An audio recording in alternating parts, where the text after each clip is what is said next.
1972 BMW 2002. I've had it about 5 years now, just over 5 years. I bought it as a barely running, very standard project car that had been laid up for about 11 years at the time. I've looked to modify it in kind of a period correct sort of weekend warrior style, so drives to work Monday to Friday and then hits the hill climbs or the racetrack on a weekend, and could have been all kind of modified by Alpina or some of the big German tuners of the time as well. So it's all about, you know, the fantasy cosplay of playing with old BMWs and kind of living in the period and enjoying the car how people would have enjoyed it kind of 50 years ago. So I absolutely love the 2002, so the E10 chassis. It's just brilliant for everything. So it's just done a huge road trip, 1,000 miles back to Spa to watch the Spa Classic races. Didn't miss a beat, which is a huge ask of a car this old now and modified as well.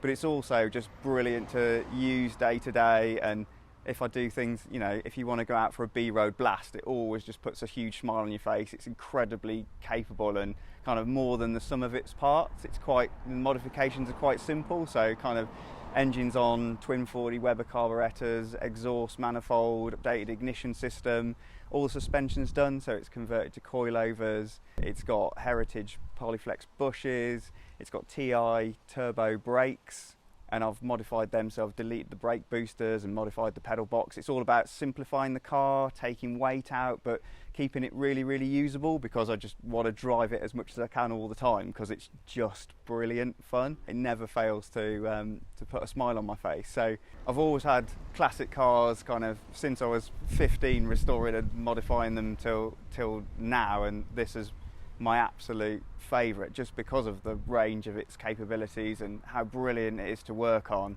And for me, it's always been classics. You know, there's the style and the feel and the lightweight and the kind of analog interaction and kind of the ability to just completely lose yourself in what you're doing, especially with all the noise that constantly bombards you in the modern world. And it's just, you know, a feeling, a sensation, an escape that you don't get with a modern car, which is kind of bubbled and safe and quiet and heavy, and, you know, like there's no fun to be had there for me whatsoever. And, you know, even when you don't have to be driving it at 10/10 down your favourite B road, just being in this car is just a great experience. You know, you've got this amazing glass house, there's the dashboard's beautiful, it's just lovely to be in. And, you know, it's got the added benefit of being absolutely bulletproof and rock solid, so you'll get where you're going and get to enjoy, like, just operating a fantastic piece of machinery at the same time. So it just doesn't get better.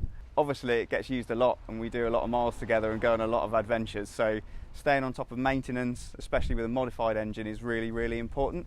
So I've been using Wagner oil products. I use the micro ceramic with every oil change, so you also use the premium 2050 oil, which helps reduce friction, keeps temperatures down, and, you know, it's essentially like having build lube on your bearings all the time. So, you know, whether it's blasting back from Spa on the motorway at more revs than it really should be sat at with a 4-speed gearbox, or just, you know, using it for a short trip to go and get something to eat or a coffee, you know, the engine's protected, and I know I don't have to worry about it, especially because, you know, these M10 engines are getting rarer and more expensive to build, so it's really important that I keep it in top shape.